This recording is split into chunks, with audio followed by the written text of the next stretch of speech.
Well, welcome to this live stream special edition. Man, I can't talk tonight. I'm Wes, the dental guy. And I'm John, the dental guy. And I think there's a reason you can't talk. There's a reason, and let's talk about the day and what happened here. And we've got a great breaking news announcement to you that just hit our mailboxes literally like within the last 40 minutes or so. We are super excited to announce to you that the Tennessee Dental Association sent out an email here just within the last literally 40 minutes, and it says that OSHA has removed their guidance statements from their website in order to clarify and better align the information posted with the governor's return to work order for dentists. Now let's talk a little bit about, leading up to just a little bit ago, what we were discussing. John, I was in a team meeting this morning at around 11 o'clock. At 11 o'clock, I received an updated email from Olivia Wann and basically just passing on to us what OSHA was saying.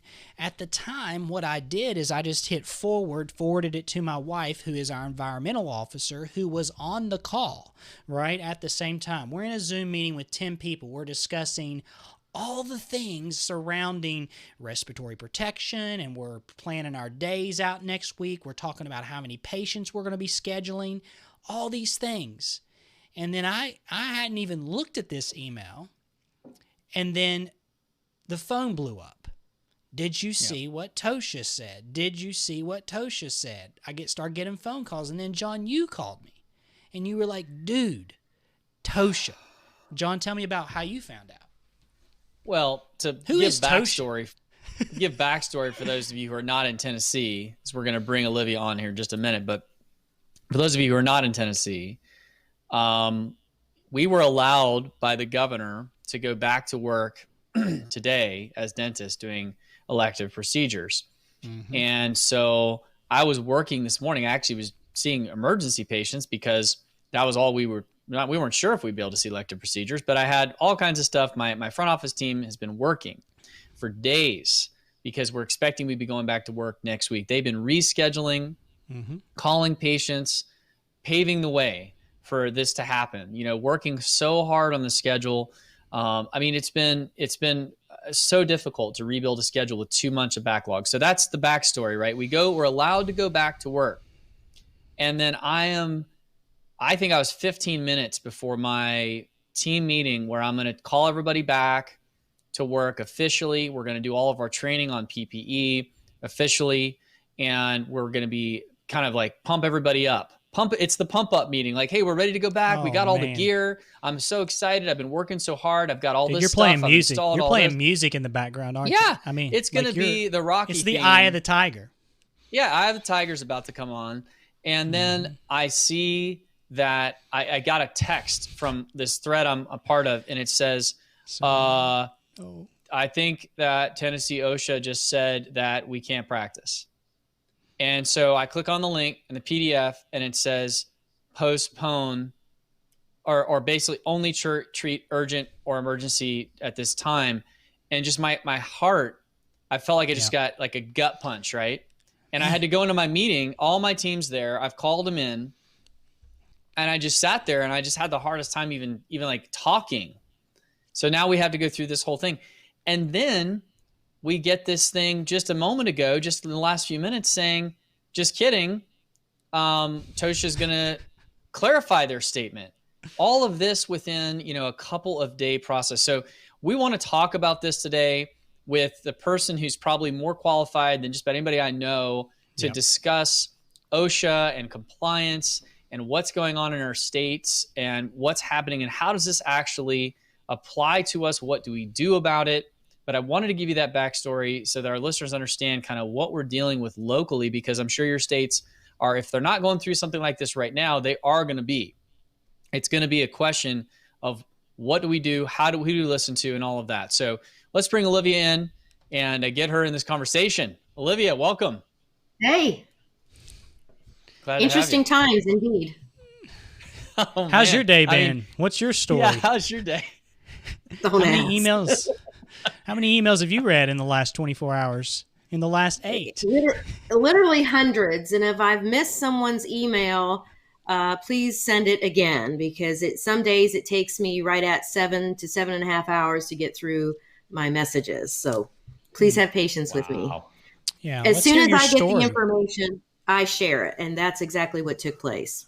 Yeah, let's hear your story about your email that you sent out and your concerns, and then really from your standpoint as a OSHA compliance company, which is one of the things that you do is you help dentists be compliant with OSHA.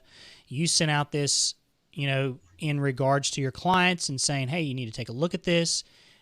Tell me about leading up to that email and then receiving information from TOSHA, and then tell me what has led the TDA maybe to reach out really to help dentists get back to work. Well, I think I can set the foundation better if we go back just a little bit. So, the CDC released their updated guidance April 27th, and the ADA released their toolkit the same day. And I thought the toolkit was amazing. However, there was one page in the toolkit entitled Understanding Mask Types, and it differentiated surgical masks from the N95 to the N95 equivalent. And inside of that chart, it indicated that with the N95s, there was temporary lifting of fit test enforcement requirement, which raised a lot of concern because federal OSHA had released a statement that they temporarily suspended annual fit testing, not the initial fit testing. So when dentists received this toolkit, they were all sharing information that the fit testing had been suspended. So obviously, I was concerned for the compliance of my clients. And so I reached out to OSHA here in Tennessee and asked that question: has the state followed these guidelines of suspending all fit testing? And they said no, that the initial fit testing was still required in order to determine that there was a good seal and that the respirator was actually working. We don't want a false sense of security. And so that's what started it, to make sure I understood the fit testing requirement so that I could tell my clients. And then OSHA, federal OSHA, released their guidance late last week, and that caused quite a stir. And the guidance indicated that, basically that we should, that there was danger in providing elective procedures because of aerosol and so on. And so they talked about elimination of the hazard, engineering controls, administrative controls, safe work practices, and personal protective equipment. So when I read the federal guidance, it indicated something much different than CDC had published the week before. So there was a conflict between what federal OSHA told us and what CDC was telling us. And I want to make sure that dentists and their staff members are getting the information as accurately as possible. So since there was discord between the two, I sent a letter notifying them about federal OSHA. So then Tennessee released their guidance today. So that's where we pick up, is today. And today we received notification in an elimination section, right? There was an elimination section. And in the elimination section, John, it said that we should postpone elective procedures. Yeah. So I think that's what caused a lot of the confusion right there. Right. So now I'm not astute as you are, Olivia, at reading things. And you talked about in even the pre-show, there's a certain hierarchy right? And I want you to talk about that, because my wife started kind of gleaming the same things that you have been as she's become our environmental officer. She started just describing exactly what you just described, which is there was conflict, but there is a certain hierarchy, right? I want you to talk about that, because I think that will help our dentist understand where to go and actually, who we need to be listening to. So in Tennessee's document, they basically copy and pasted what the federal OSHA stated. It was very much the same document, maybe just a small variance. So in Tennessee's document, just as well as the federal document, it started out that all workplaces should follow the hierarchy of controls to protect employees.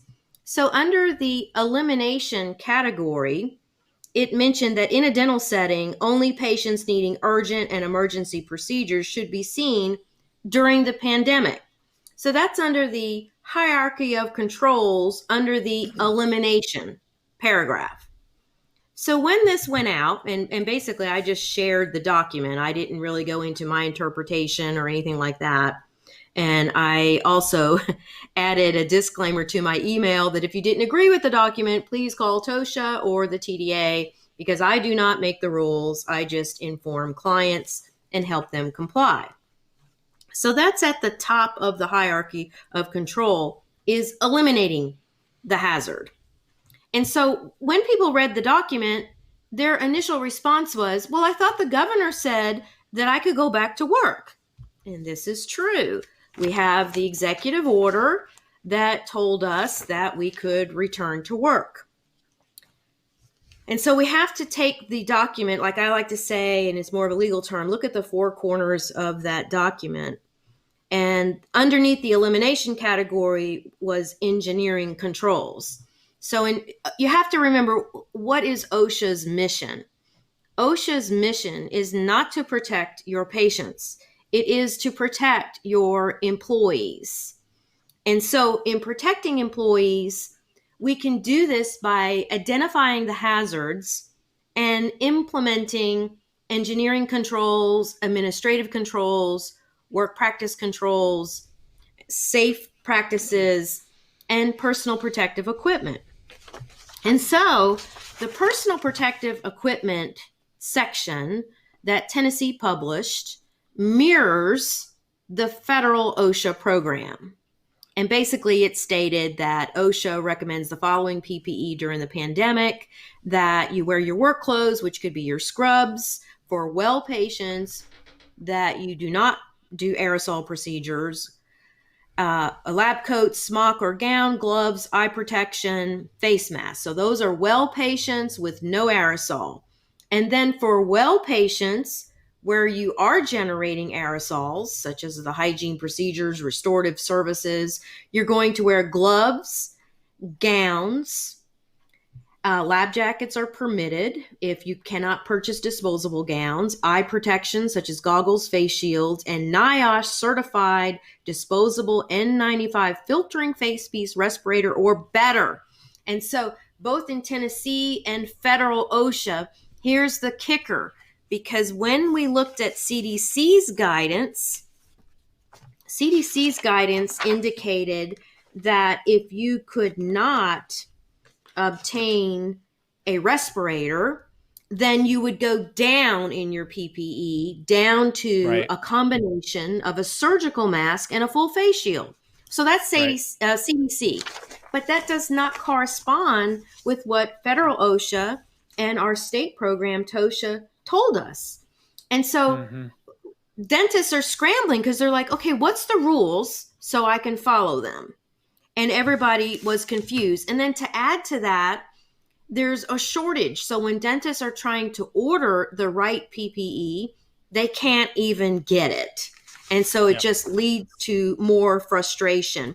Another thing that I think that TOSHA added to their guidance that was different in federal OSHA, well, in CDC, they talked about taking the respirator off outside of the treatment room. So that means your gown was already off and your gloves were off.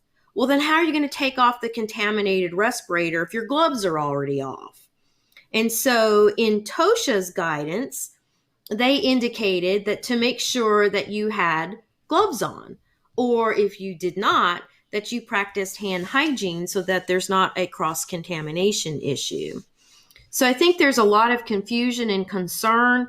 I don't think that the intent was say, don't go back to work, because everybody wants to go back to work. We need to get back to some kind of routine and deal with the pandemic. We can't just hide for another 6-7 months till there's a vaccine available.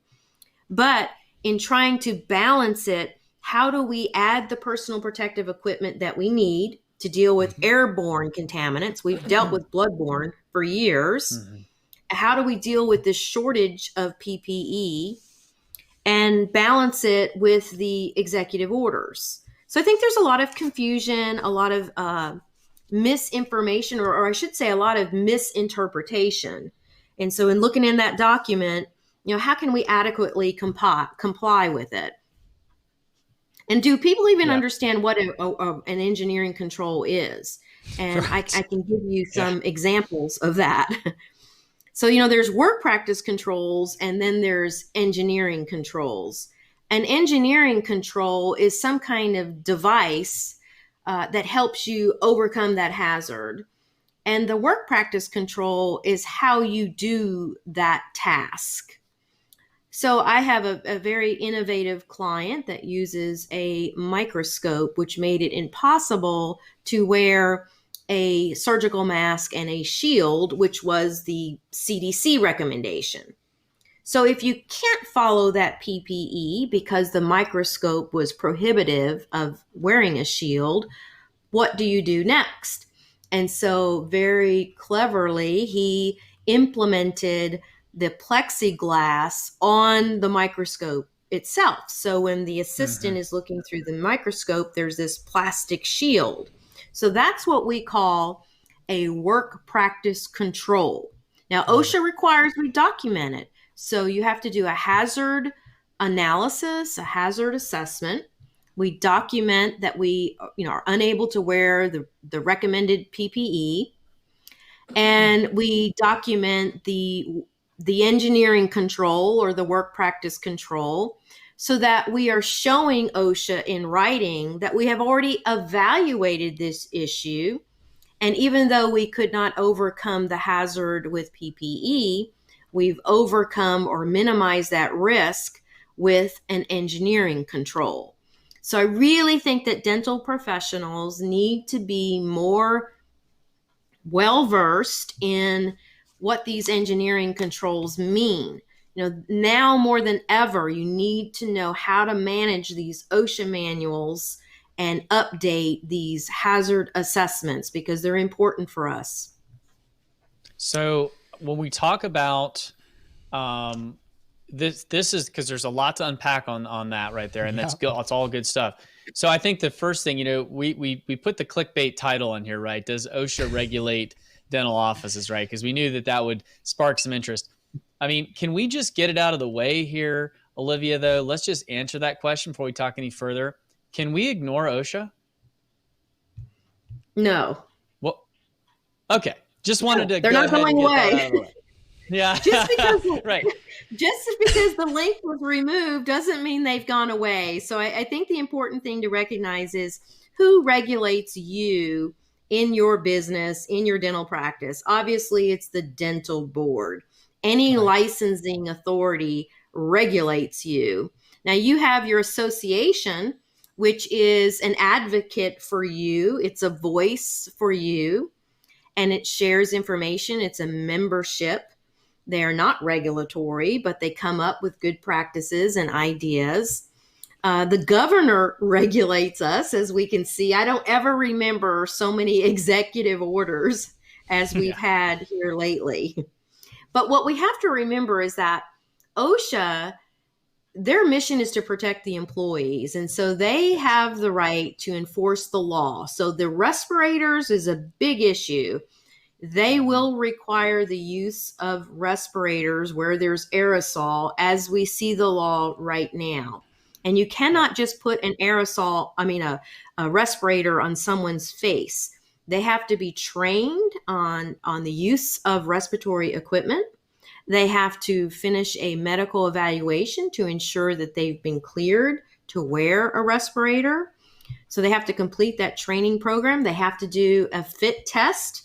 And that was the issue. That's where it all started, is when it was said that the fit testing wasn't required. And so in working with hundreds of employees that have undergone the fit testing, we have had several that have failed. Just someone recently, very tiny face, and the respirator did not fit properly. And so that type of respirator was not a good choice for this particular employee. And then remember, we're balancing all of these different bodies here. CDC said if there's no respirators, you go down to a mask with a shield. OSHA says you go up. So if you don't have any N95s or KN95s, you go up with a better respirator. And so, with employees that have failed a fit test, they're supposed to try different respirators to find one that fits them properly. But reality is, where are we going to find extra respirators for them to even try? If there's a shortage, there's not a lot of choices. And I can tell you this, I sat through, and maybe some of the listeners did too, I sat through NIOSH's webinar today at lunchtime about choosing respirators. Did you all watch that as well? I tried to get in, but it was locked out. So yeah, there was a lot of people that attended, and it was just a little overwhelming. I feel like I would have to watch it a few times to really understand it, because there's so many fraudulent masks out there. So just like knockoff purses in New York City, knockoff masks that are not meeting the standard to give you that protection. And so that adds to our dilemma, where dentists are trying to buy the respirators and ordering 1,000 of them, not realizing that they're fraudulent. Well, so let me back up a little bit on that too, because this is so good. So you said, just to kind of again reiterate this, we can't ignore OSHA, people. I just want to say that again, like, we can't ignore OSHA. Like, that's not okay. Because there's people out there that I've heard today. Yeah, there's people that said advocating, well, you know what? The governor said I'm going back. I don't care what OSHA says. And I just want to make sure that everybody understands, like, this is not an option, So then the second thing you talked about, which is, again, brass tacks here. Brass tacks is, what is the requirement for running a high-speed handpiece, right? So if you're running a high-speed handpiece and creating aerosol, just to be clear on this, we have to have N95 or greater respirators in place in our practice with, again, the right program, the right training, fit testing, all of these things. And so I guess this begs the question, Olivia, what do you do if you're a practice that doesn't have N95 or better respirators? I mean, what are you advising someone if they were to call you and say, hey, I just got the OSHA guidelines. I'm trying to figure this out. I was thinking we'd be surgical masks and face shields up until last week, because a lot of us were. I've looked on eBay for N95s. I can't find any. There's none at the store. Or the ones I have, they fail my fit test, and I don't have one that actually fits properly. So what do you then say to that person that maybe their next step would be? Well, first, I'm looking at my other monitor here, there's other respirators that have been approved for use, and that would include the N99, the N100, the R95, the P95, the P99, and the P100. And so there's other kinds of respirators on the market. So I don't know, and I'm sure these supplies are getting depleted as well. But the other option we have is that we have guidance now that we can disinfect or decontaminate the respirators. And so NIOSH and CDC have published that. And I thought I had a handout on that as well. But whether we're using UV light or a certain sterilization method, that there are options to extend the life of those respirators. And of course, when I'm working with dentists and their staff, I am obligated to refer to the law and to the guidance that's published by CDC, by OSHA, and we even incorporate ADA's best practices that they recommend. But I cannot deviate that and tell a dentist, well, you can do this because it sounds like a great idea, because that could bring a lot of grief into my life. But, we've heard what dentists are doing, and there's really not a lot of choices because of this shortage. And so that's where we need to look at, and that gets back to the engineering controls. What can we reasonably do to our dental offices that could minimize the aerosol? Now, I get it. There's listeners out there, and believe me, I've had hour-long conversations with people that, well, we've been doing it this way all these years, and it wasn't a problem then. We had influenza. But I bring up that, measles is airborne. Chickenpox was airborne. Smallpox was airborne. And of course, influenza is airborne. We have vaccines to give us protection from this. At some point, we'll have a vaccine, and this will just be a bad memory for all of us. But for the time being, we have to deal with it. And, OSHA made some suggestions for engineering controls. And so it says under the engineering control, this is both for Tennessee and the federal government, basically said the same thing, that when possible, now they realize that, we're in a dilemma. We're going back to work when possible. Install barriers, partitions between employees and patients. That's no different than what the grocery stores are doing. If you check out at the grocery store or dollar store, they have the plexiglass up so you're not sneezing on the clerk. And then it mentions using local exhaust ventilation to capture and remove mist and aerosol. Use directional airflow to remove air from employee-occupied areas to unoccupied areas. And so there's different things that we can incorporate. So I'm really anxious to see the studies on the different equipment that has been introduced, such as external evacuation, air purifying systems, filtration. What are these options to make it safer? And we're going to have somebody on tomorrow. That's our show, is what does the science currently tell us about all of these things that are being marketed? Because they're being marketed very heavily right now, and they're very expensive. And we're going to bring somebody on to talk about that. So, I think that's the next step. But I think that at this point, the if possibles are cool, and they're interesting, and the more we can do of them, the better. But I think right now, as it's just a return to work, everybody's in that scramble mode. They're just wanting to know what is the make or break, and the make or break, it seems to me, the respirators. And like you said, I mean, there are other options, but there's not a lot of those options out there. And I think that, you had mentioned this the other day when we were talking about, open bay types of situations in certain offices, that then you get into are some of these when possible things, do they become must do's, and I'm sure that this all is unfolding.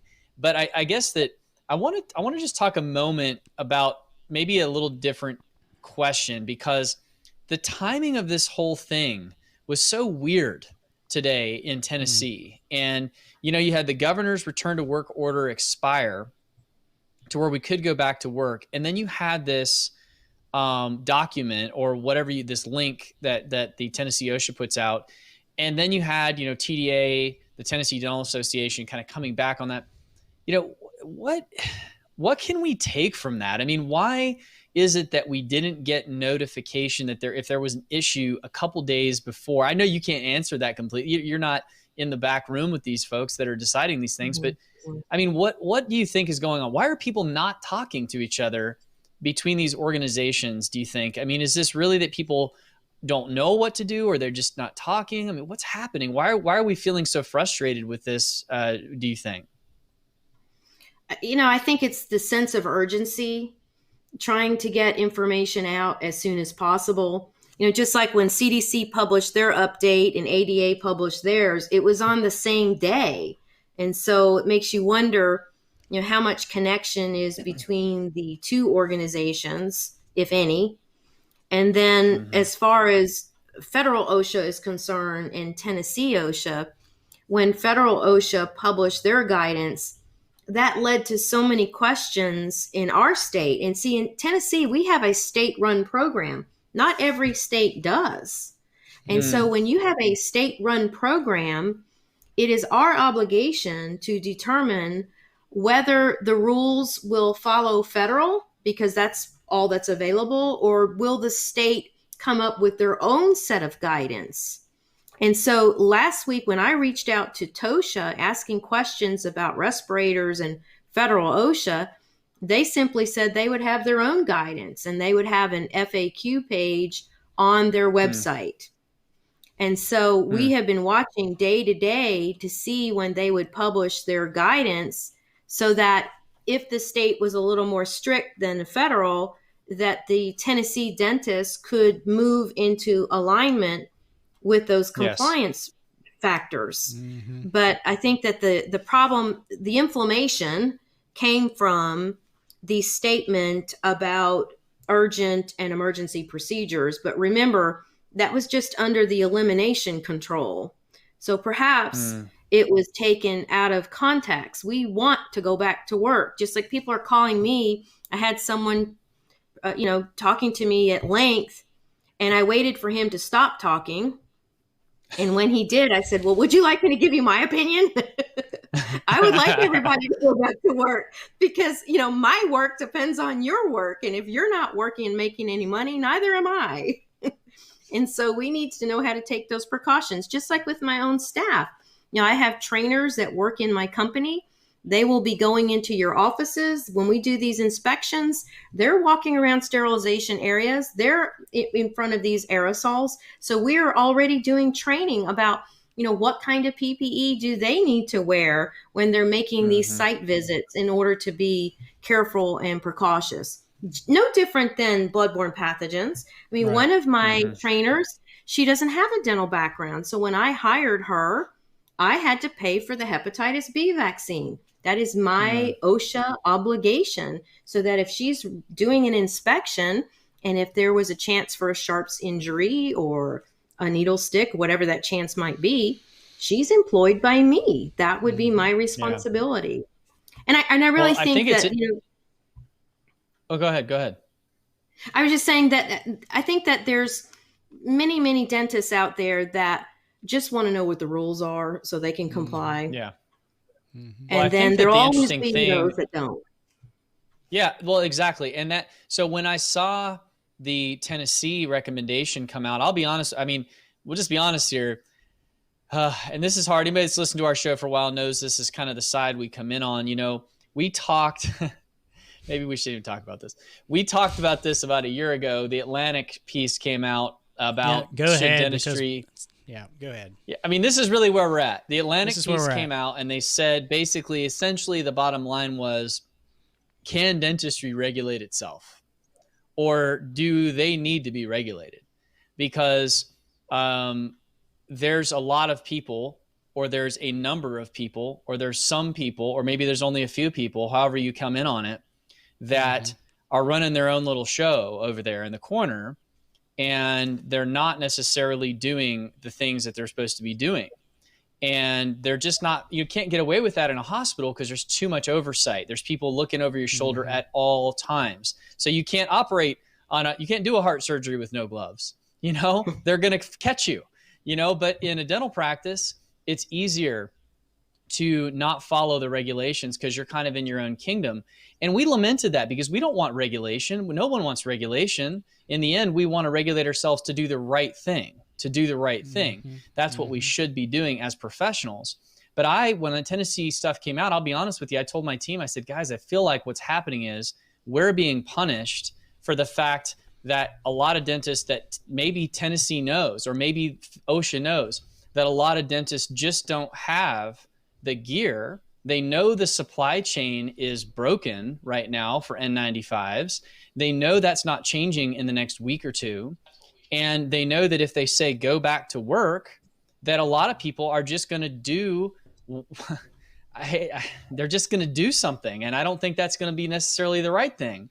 And so the question is, at what point, guys and ladies that are listening to this, that are dentists, do we regulate ourselves?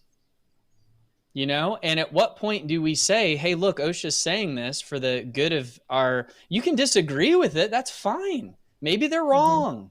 Maybe they're wrong. Maybe the science bears it out that level 3s are awesome. We only need level 3s. We could do exactly what we used to be doing.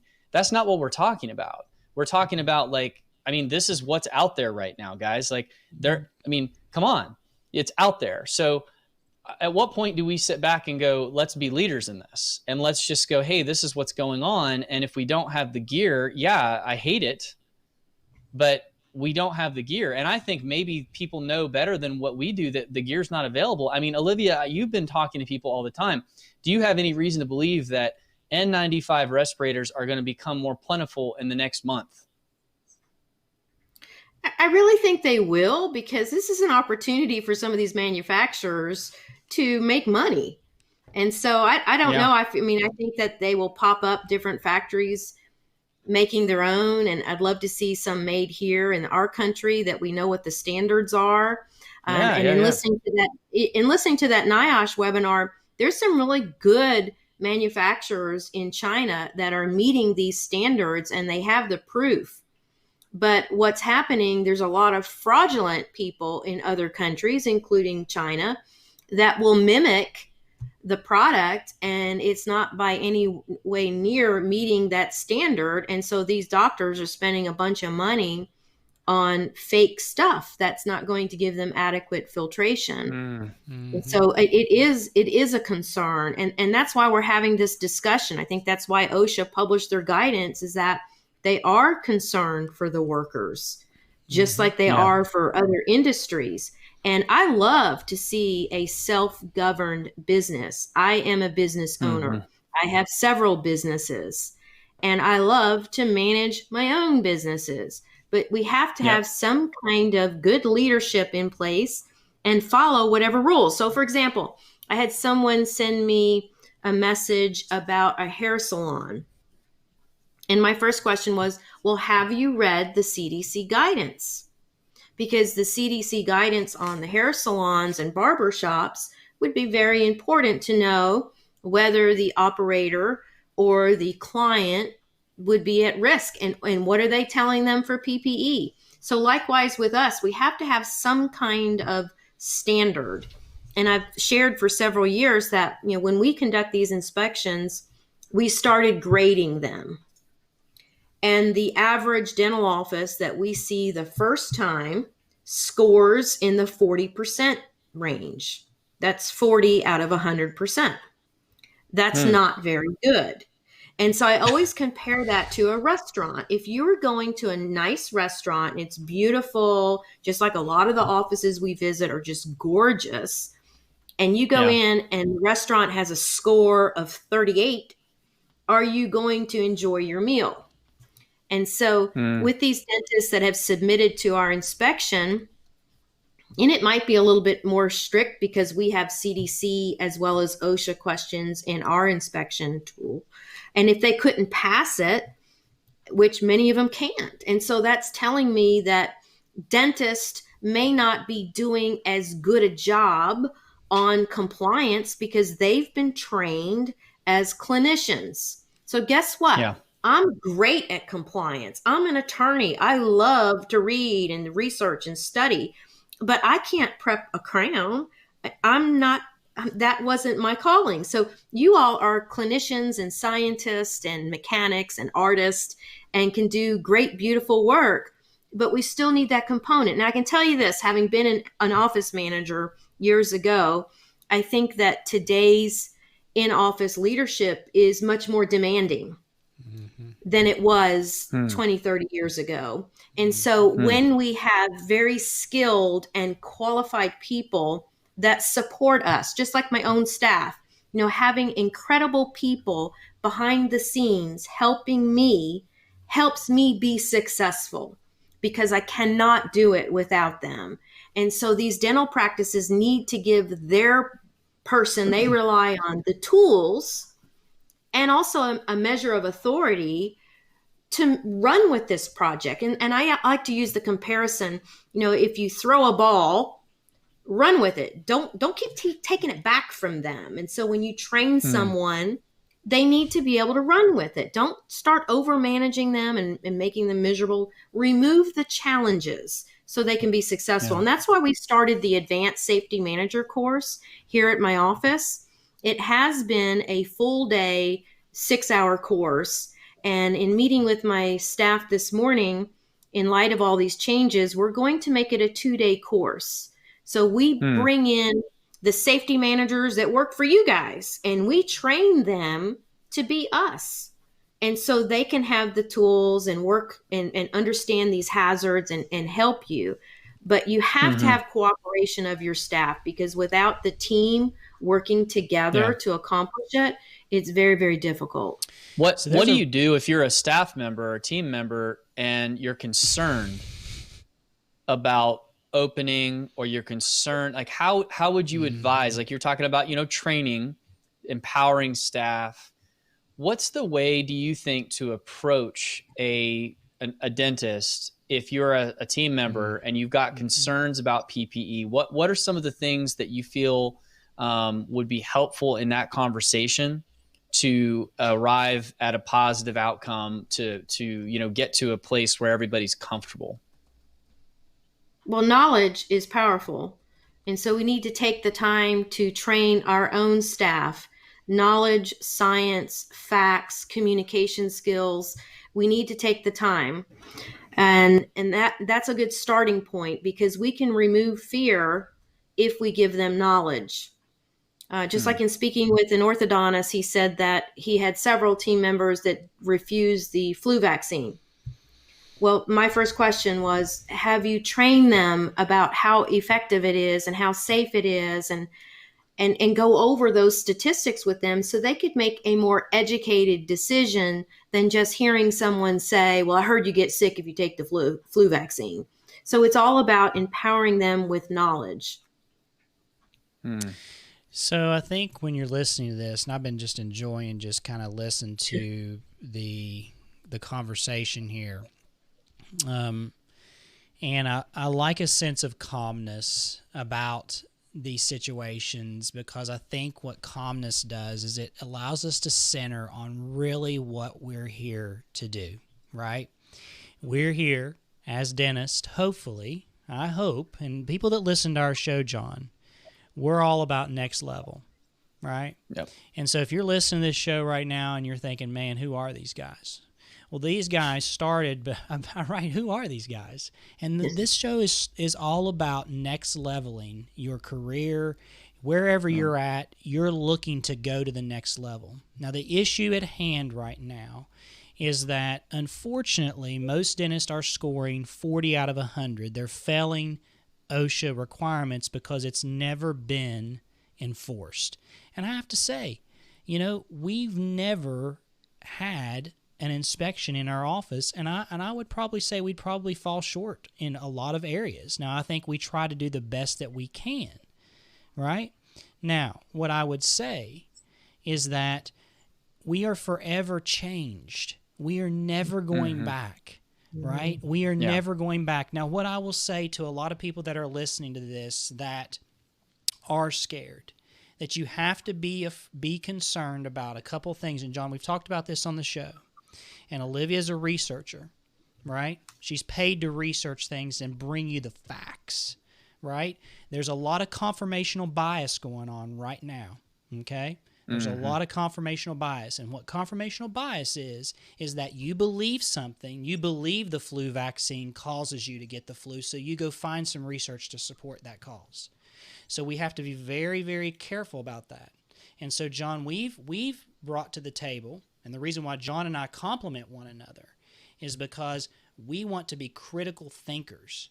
And it is very difficult to be a critical thinker when there's a lot of passion and there's a lot of even anger and all those things. So I think when you approach your dentist, right, if you're listening to this, because I know a lot of you are thinking about approaching your dentist, that you approach them with calmness and understanding, and you see their side, and you work together to resolve and move forward to next level, because we don't want to move back, right? This is not the first airborne virus, people. Right. And I think a lot of our team members listening to this do need to understand the perspective of the owner of the business more, and that's no excuse for the owners not to take responsibility, because in the end, you got to take responsibility. But we also, yes, it's important that people understand the intense pressure that owners are under right now to just keep their business afloat. And I think most people kind of know that, but when you go through a day like today, about to bring my team back, ready to roll, got everything ready to go. And then I have to sit down and have to say, guys, maybe we're not going back to work, all that work you just did. And then, I'm sharing with them some of the challenges that we have as a business. It's important to have those conversations too. It's important I think, I would encourage dentists to go to your team and again, in that same kind of, calm, collected manner, tell them what you're up against a little bit. If you're comfortable, tell them what you're up against. I think it creates a sense of trust. It creates a sense of, this person is humble and not, they're not just trying to do, whatever it takes to make a buck, and I think that that's what's going on. It's amazing right now, the animosity that is happening between people that are all, I think most of them wanting to get to the same point of just getting back to doing good things for their patients. But I do think that all that being said, we do still have these minimum standards, and we do have to follow those. And I think that I will be interested to see what happens in our state, because I feel like this is almost like a political soap opera going on right now. It's like you got, one part of the government says, go ahead. The other's kind of like, well, no, just kidding. And then you have it kind of come back, and you have associations or lobbying, and it's a power struggle going on behind the scenes. I'll be interested to see what comes of that and how other states will kind of respond. Because I feel like these first few states to open are kind of setting the tone. You alluded to that earlier, Olivia, where you said, the things that happen in states like Tennessee and Georgia and Virginia and these states are going to set the tone for the country as we reopen. And I think that what we need to be doing right now is we need to be seeking out experts that can navigate the waters of the wording of some of these documents, understand what they mean, and have those conversations with their team. So, Olivia, talk a little bit about where can people go to learn more about what you do, because there's not a ton of people out there that do what you do. So where do people go to find out about you, and how can they, kind of connect with you to learn more? Well, they can always go to my website, oliviawann.com. And when they land on that homepage, you will either choose the dental consulting or my law practice. And so for the dental consulting, just click on that link, and it will give you information about training, inspections, policy development. And I appreciate the many dentists that have reached out to us to make sure that they're on our annual audit ready subscription. And what that means is, even if a rule changes during the year, if they're on that subscription service, we keep them informed, we update the materials, and it doesn't cost them anything than what they're already paying. Now, when they just engage us for what we call a la carte services, then of course there's a fee associated for the different services. But we work hard to support dentists. You can look at our blogs and our Facebook page. We try to get the information out there as soon as we get it. Now, I realize that causes a stir, but we want people to know. So we've got about, maybe 950 people on an active client list that I send letters to. And I've had some people ask to be on that list so they could know what's coming down the pipeline. active letter list, right? So we're talking about snail mail here, or are we talking about email list? So I'm a little old, outdated person, but I draft a letter and then I send it via email. Awesome. I need to learn how to do more of these. Yeah, this is amazing. And we really appreciate you coming on the show. And over the last couple of weeks, it's been great. There's going to be obviously more clarification as we move from the pandemic phase of this and into different phases of opening and how we're treating our patients. We're definitely going to have you back on. We really appreciate what you've done. Both John and I we don't get paid to say this, but we hired Olivia to do the respiratory protection training in our office. It was a fair fee and for the team, and she pointed us in the right direction of where to go to get our medical exams and our respiratory fit checks. Which have just been, really good knowing her. And then I know, John, you hired her years ago before we even did this podcast to come in and do some OSHA inspection in your office. And I think it's great to have people that are on this level to be able to talk to us, and we really appreciate that. Lots of respect to that, and especially because I know that you need to hear that you're doing a good job, because I'm sure you're also receiving lots of angry letters saying, how dare you tell me that OSHA said that, how dare you? It's all your fault, because clearly, Olivia, we know that you are the puppet master behind OSHA in truth, right? Just go ahead and say it. You're in control of all that. Right. Well, and I work for the dentists, and I work hard for you all. And luckily, most of the people realize that. And for the few that find it as an irritant, then there's nothing I can do about that. But I take safety very seriously. And this is your profession. You want to have a long career in dentistry that's productive and successful and safe. Yep. Well, or like I've told other people, I don't want to see my client's name on an obituary list. Right. Yeah. That's right. And I think there's a lot of that anger that's just coming out, I think, because people are stressed. Yeah. And like Wes said, it's just, if you can just, that calmness is what we need. It's hard to achieve. And so I have to give both sides, like all sides, kind of like a lot of understanding on this, because we're all pushed to the limit in a lot of ways in our lives right now. And, I think we've all emotionally been on roller coasters, and it's good to be gracious, in times like this to all sides, because everybody around you is feeling it for one reason or another. So I totally get it. Well, as we close out the show tonight, I really want to thank all of you that listened to both of our live streams, this back-to-back first ever situation here where we were able to put up 3 highly qualified people to talk a little bit about the financial aspect of what's going on in dentistry right now, and then also how to protect your employees. That's what OSHA is all about. In fact, I called OSHA today to get clarification, and the first thing that I hear is if you have had someone die, right, in your office, you need to contact this number. You see, OSHA was made to protect the employees. And that's what I'm looking for, is to create a team of people that works together for the greater good of my patients. And that's first and foremost in my vision in my office. And listen, I've always said this too.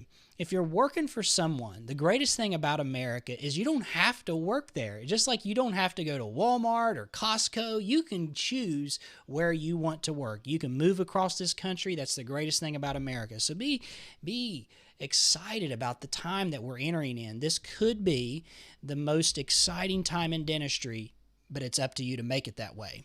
So listen, tomorrow night is a very special night for us. We have a very special episode in conjunction with the Academy of Osseointegration. We are bringing on Dr. Robert Lemke, who is an oral surgeon in Texas. And Texas has some interesting rules even from their governing agencies there. So I think you want to tune in for that, because we're going to talk about what the dental guys like to talk about. What does the science say? We're all about the science. And so does it matter? Like, what is your mask actually doing?